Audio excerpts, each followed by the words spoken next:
Hello, Wanderers. I just want to take a moment before this episode begins to thank you all for making this Velaryon series one of the most watched series on the channel since the Dragon of the North and the Son of Ares seasons, which came out many months ago. In fact, the Son of Ares series came out over a year ago now.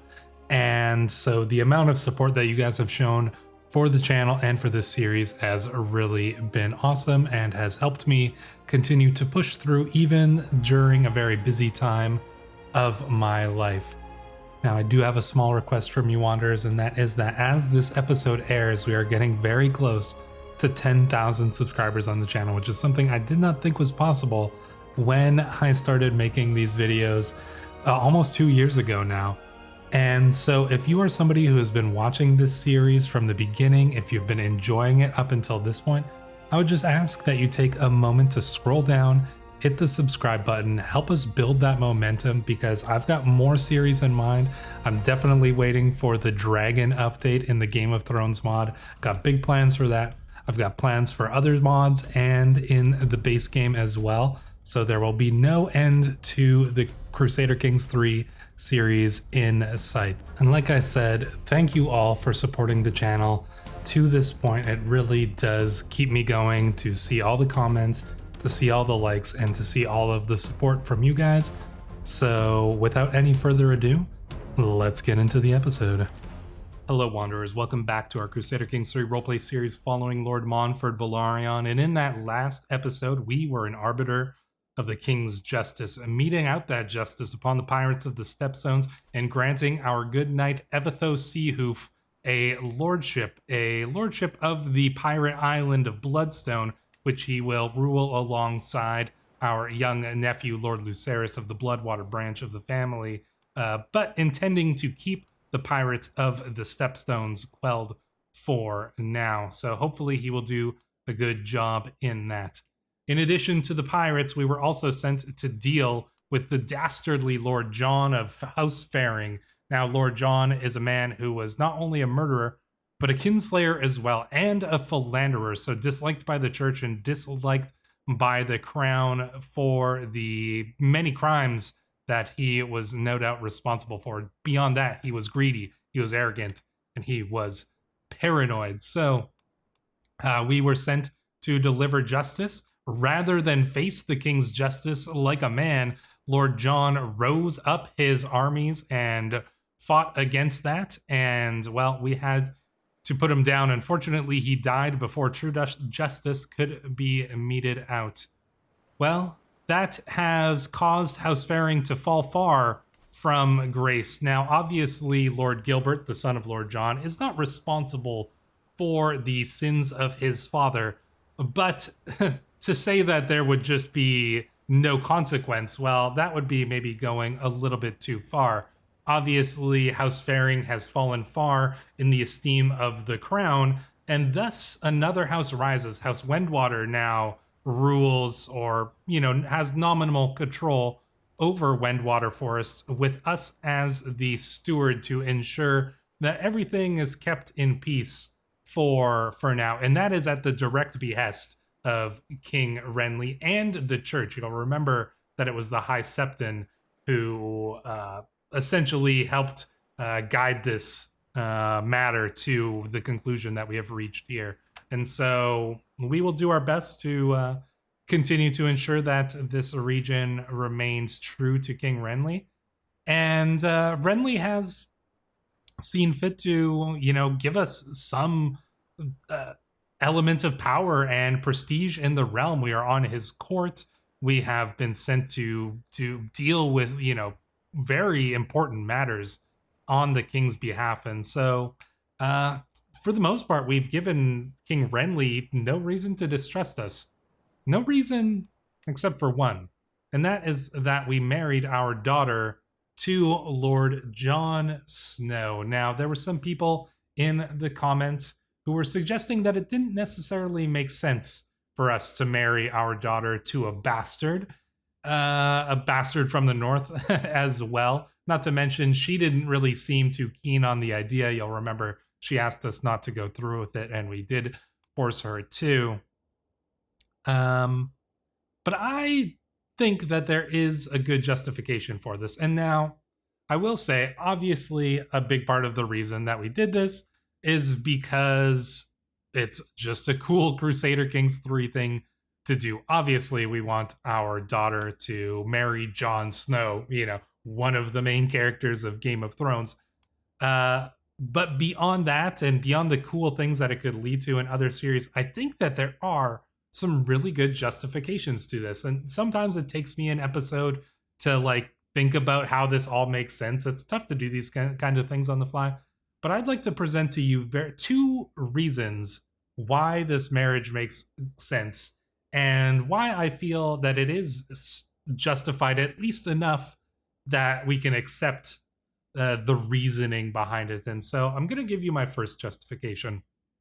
And that is that obviously Jon Snow's father is Rhaegar Targaryen. Now, I don't really need to tell you guys about Rhaegar Targaryen. You already know about him. This man was beloved by everyone. He was the common folk loved him. The nobles loved him. Everybody loved Rhaegar Targaryen. Obviously, Lyanna Stark loved Rhaegar Targaryen as well. But he was a knight. He was a poet. He was handsome. He was smart. He was everything a Targaryen prince should be. And he was also the Lord of Dragonstone. Now, well, who is one of the vassals of Dragonstone during that time? House Velaryon. You could imagine that young Lord Montfort, who was alive when Rhaegar was alive as well. We would have been a young boy.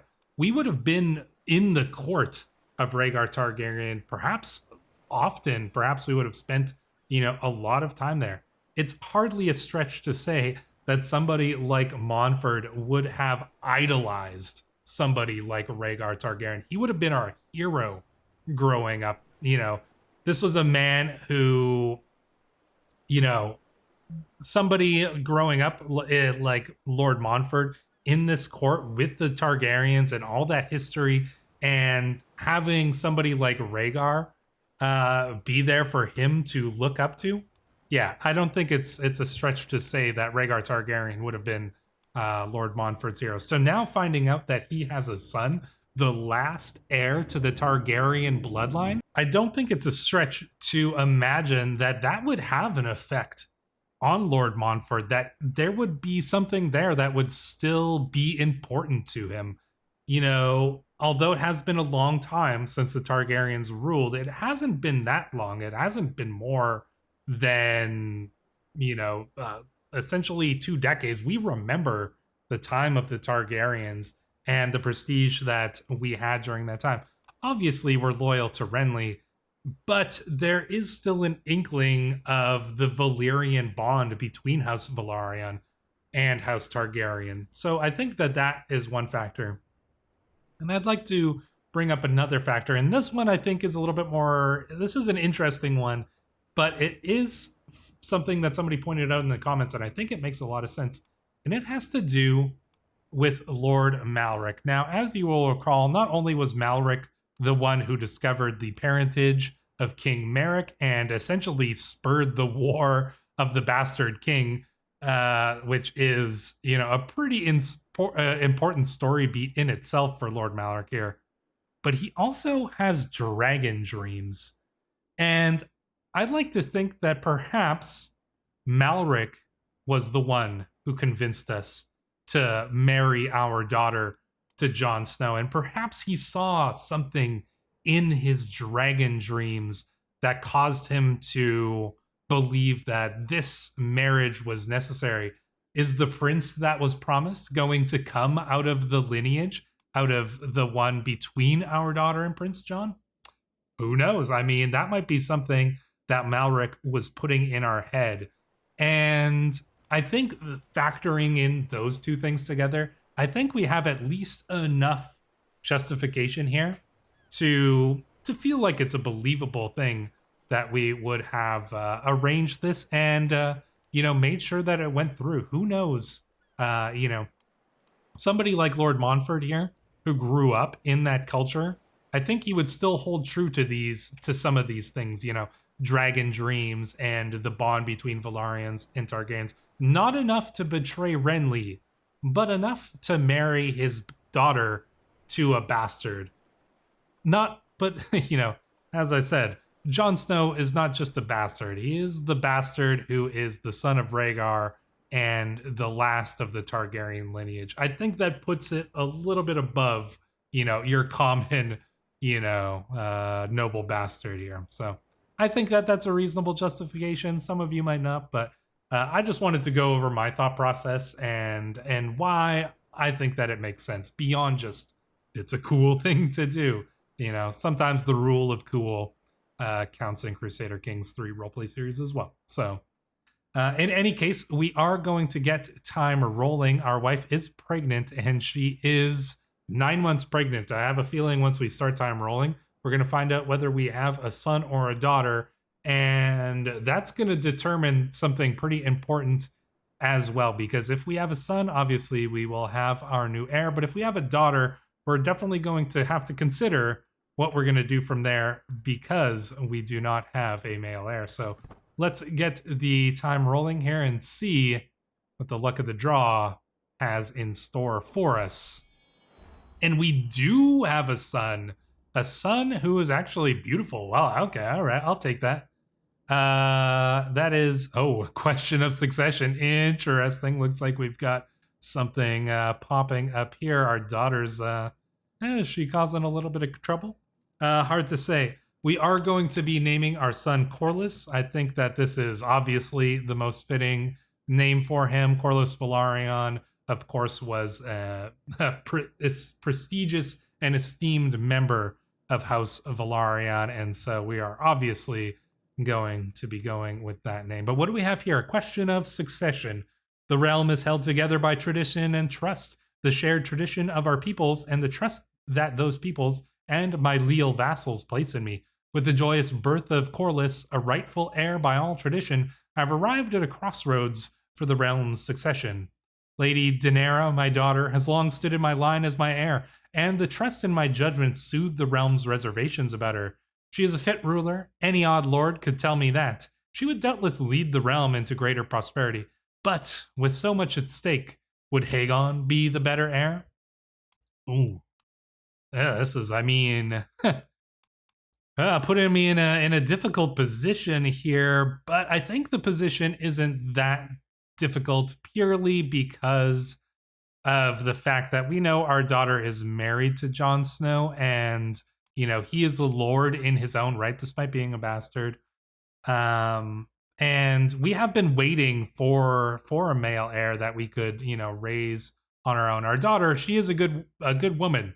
Let none say that against her. She is just, she is patient, a little bit stubborn, a little bit arrogant, but, we can't hold that against her. But in order to ensure that the Velaryon line continues to rule over Driftmark, obviously we need to ensure that we have a male heir, because her, sons and daughters will not be from House Velaryon. They will be from, this strange kind of mixture of Stark and Targaryen, whatever Jon Snow calls himself at this point. So I think that we cannot deny Corlys his birthright here, despite our daughter being a good and capable woman here. To the Serene Montfort, I call on you to honor our alliance and join me in the Myrish conquest of the town of Triarch's Fall. This is Magister Gazzaro of Emimir. Okay. I didn't even know we had an alliance with you, Lady Emma. Oh, okay. This is from our other daughter. Well, obviously we will accept here, and I guess we're gonna go on a journey immediately after our son Corlys is born. Okay, well, you know what? Let none say that Lord Montfort does not fulfill his duties. And frankly, we are a Velaryon. We like to go on journeys. That is something that cannot be decided. Oh, what happened here? The Sea Rider is now a fated rank. Robert Lynchfield here, a hunchback peasant leader who is very, very, very, very skilled at arms, a legendary playmaster. Who is this guy? Apparently he is our acclaimed knight. Let me take a look at this. Oh, he took over Evitho's position because Evitho was no longer an acclaimed knight because he is now a lord. Interesting. Well, okay. We're gonna go with cutting corners. Let's see, defensive measures, cutting cornerstones. We're gonna go with cutting cornerstones. I'd like to save some money on some of our future constructions here. Our army is raised. So we're siding with Mir. Who are we? Who and where are we fighting? Oh my gosh, way down here. All right, I guess we're going on a journey, guys. Let's put ourselves in charge of the army because, yeah, Velaryons, we like to sail. And, yeah, I think, I mean, our son's born. Our wife's probably not super happy that we're leaving, you know, immediately after, but I'm sure she'll take good care of our son in the meantime. And, you know, there's not much that we can do this early on in his birth, you know? Send this army in. I guess we're going to go and do a siege. I guess we'll see. Damien, an itinerant bard popular with the common folk, has arrived at my cart. Perhaps a ballad about me? I mean, we are... sing the valor of House Velaryon. Oh, I suppose, you know. We'll do what will raise our house in the esteem. I guess we're gonna go after the... What's the capital of this place here? I guess that's this city. So let's siege this down. If we can. Looks like we're just moving off into the sea here. Oh, okay. It's just... Our armies are standing in the water here. Ooh, Lord Montford's sword. My lord, my knight Aeron approaches me with a wide grin. I have toiled over the forge for many days and many nights. He presents me with an object wrapped in cloth, and as I unveil what is hidden within, my eyes grow wide. A folded iron sword of masterful craftsmanship. The grip is covered in a gold helix inlay, and the blade is etched to display a relief of rose flowers. Interesting. So maybe the rose flowers is an homage to House Tyrell. Very interesting. It's a good sword. I mean, we already have a better sword. So the question is, what are we going to do with this one? I feel like we're going to need to gift it to somebody. Perhaps if we ever have a second son, we might gift it to them. But if you have any suggestions on who we should give that sword out to, I mean, we could potentially give it out. Oh dear, green. Oh, we could die. We could actually just die here. I've heard stories about brave soldiers dying like flies before they even set foot on the battlefield. But me, a lord, this aching, feverish night fare is not a fate meant for me. As yet another meal forces its way up my throat, I pray for the redemption. My nostrils stinging with the sharp stench of bile. Do not worry, my lord. Green fever is treatable, I assure you. Okay, a safe treatment might lessen symptoms temporarily and has fewer risks. It's too late for caution. Okay. I trust. Oh, I really don't want to like get maimed or something here. Oh, we're looking not good, guys. Like this is not good. Oh, Jon Snow, Norworm. That's cool. I mean, his coat of arms is it's actually, I don't know. I don't know if I like it or not. It's neat though. Do no more than what's necessary. Okay, we're not near death. Simon has brought me a concoction made from buckthorn and senna. At first, I thought the potion ineffectual, but later the same day I felt a churning in my bowels, which sent me running for the privy. As I howled in anguish, Simon assured me that the foulness was expelled with my feces. In the end, the cleansing turned out to be just what I needed. My symptoms are alleviated and the world seems a little brighter. Oh, thank God. We are, yeah, oof, green fever. Not good. Clearly, oh man, some of our knights are getting it. This is probably from being so freaking close to, like, the, old Valyrian stuff. I know that, Volantis is in between us, but still, you know, this is not a good area. Let's, I guess we'll head to Choryark's Hall. I mean, maybe we return home. We are horrifically sick here, so maybe we would maybe we would take a ship home just because of that. Oof. Alliance expired. Oh, look at all these people dying. What did he die of? Green fever is just wreaking havoc. Oh man, not good. Not good at all. Well, let's get this. I mean, we're gonna have our allies like get this siege done, but with the green fever wrecking through our camp, I mean, that's not. We just look near death. Our wife is pregnant again, though. Maybe we will have that second son. Oh man, counselor's just dying like crazy. This is rough. We're losing people left and right here. Apparently not, though. Okay. Oof, yeah, it's not. It is not good there. We gotta get our troops out of here as soon as this siege is done. But you know what? We're not gonna turn back unless things get even worse. Not this close to success here, but and then Renly's flux is spreading. Okay, we're feeling better. We lost the trait green fever. That was not good. Yeah, oh, look at it spreading there. We don't want to bring this back either. Hopefully we don't. But it's entirely possible. The siege is going very slow as well. In any case, I was worried there. I wasn't sure if we were going to make it. Lord Corlys here. What kind of man will he turn out to be? I don't know. What do you guys think we should raise him as? Should we raise him as a warrior, as a diplomat, as a steward, perhaps an intrigue person, or probably not a learned man, I wouldn't say, other, than just what one might expect, but it's it's going slow because I had time paused. All right, well, let's correct that here.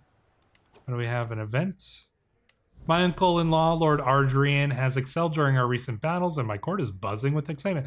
The dude is 64 years old. He is the new Lordship of Dragonstone? No, we're not gonna. He will be gifted gold for his achievements. Oh my gosh, 130 gold.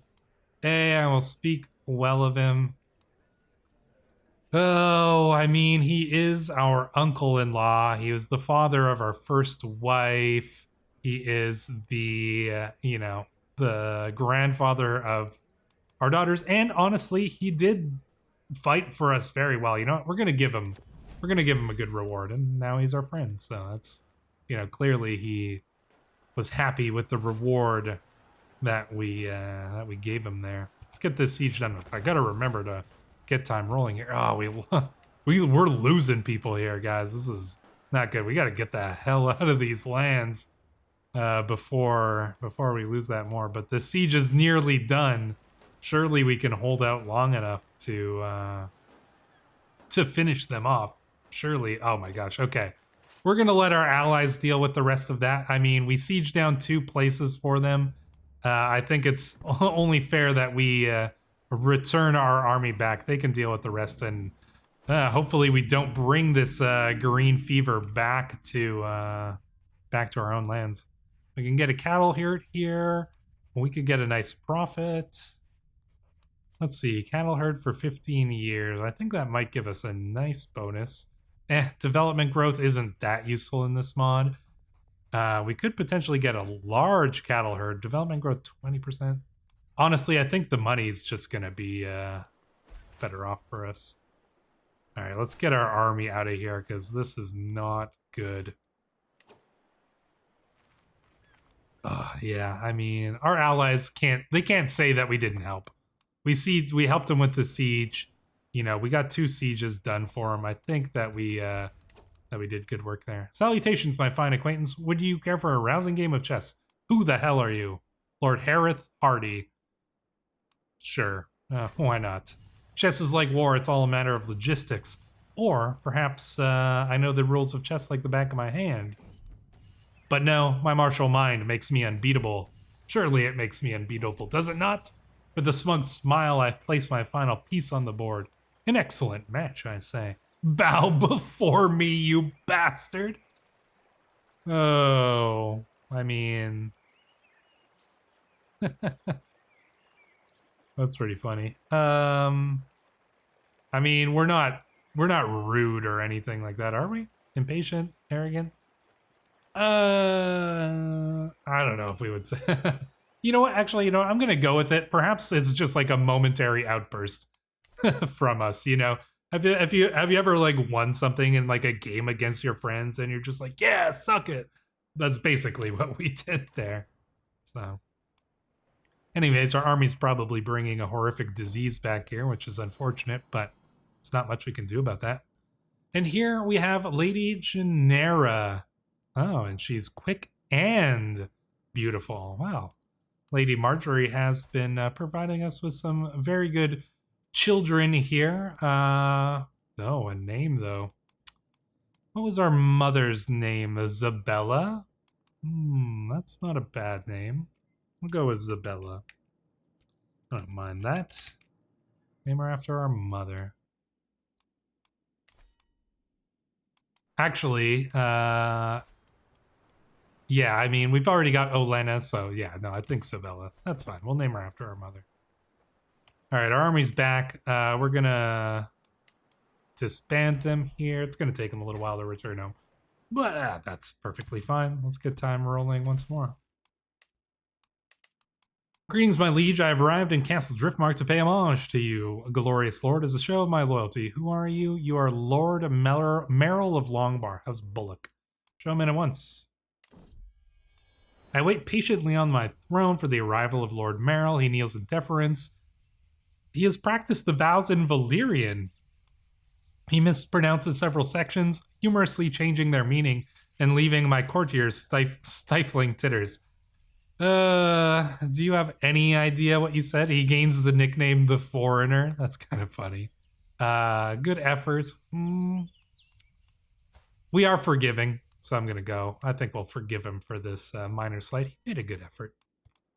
We could potentially, I mean, before holding our own court, we should probably go and pay homage to our liege. So let's go and we will bring him gold as well, because we are the richest man in Westeros. And, well, the richest man in Westeros should probably bring his liege some gold. And not only that, but we are the liege's, you know, we are Renly's master of coins. So yeah, we should probably bring him some money.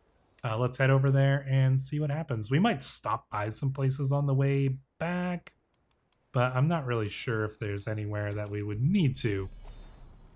Look at him, Renly the Beautiful up there on his throne.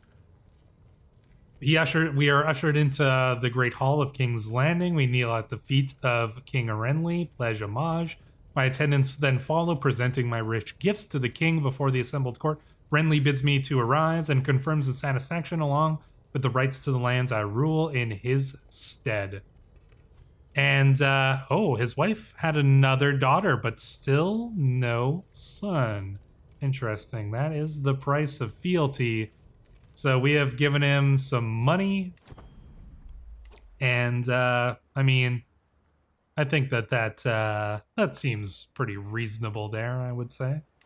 And so we'll return home. King Renly is obviously quite pleased with us, and he's actually, you know, back in the black here. You know, he's making money, and that is probably entirely due to us as the master of corn. We're not the master of corn. Yeah, we're the master of coin. We're not terrible at the job. We're average at it, but we have a lot of resources to call upon. So I think that's given us an advantage there.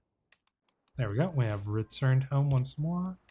Oh, let's see. What else can we do here? Inspired person can be sponsored. He wants to forge a magnificent weapon. He is renowned. We can't afford another weapon, and honestly, we've got weapons up the wazoo, so probably not necessary to continue down that path. The question is, what do we do from here? I really want to save up money because I want to rebuild Spicetown for one. Yeah, Spicetown here. I'd love to rebuild it. It's not great, but diplomatic range and embarkation cost and naval speed, those are all like cool bonuses. at the very least. It's not like the worst thing in the world. So, yeah. I guess we'll go on a hunt for now. We do need to continue getting some claims on the pirates, because I do want to continue that. So I think we will get the claims here. Where is the duchy here? Let's just make sure. Yeah, so I need to get one more thing here in order to be able to get the duchy. So we're going to try to go for one more there. And yeah, that should be all good here. Where are we? Oh, we're heading down down into the Stormlands. How's things going over here? Mia Stone hasn't had any more children there from that bastard Baratheon branch. I think we're going to switch off Recreation to Slay Beast. Let's see if we can increase that success chance at all. There we go, victory here. So we did contribute there. I think it can't be said that we did not contribute. And so our ally here, or our former ally? I don't even know. Yeah, where is our... I don't know. They're kind of far away and not really important to our greater plans after all. The question is, what are our greater plans? And so as this hunt slowly goes, I'd like to turn things over to you. Good commenters and good advisors. What do you think we should do here with the rest of, Lord Montfort's life? We're 40 years old. We now have an heir. Our daughter has had a son with Lord Jon, named Jon as well. We might go and change this to something that's like maybe a little bit more fitting. Like I could see them naming him like Eddard or something like that. What do you guys think that we should do with the name of this Targaryen cadet branch? I honestly, yeah, this the coat of arms looks kind of cool, but we might change that as well. But yeah, what are we gonna do? Do we continue to side with Renly? See what happens, see if he survives, maybe just, play as the loyal vassal?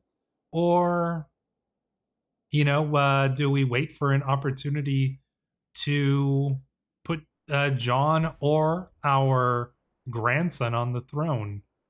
I think that there's a lot of possibilities, but for now, I think that, as many people have pointed out, remaining loyal to Renly is the right answer, but a lot of things could happen, and those things may happen in the next episode. So until then, Wanderers, thank you for watching, and I will see you in the next one.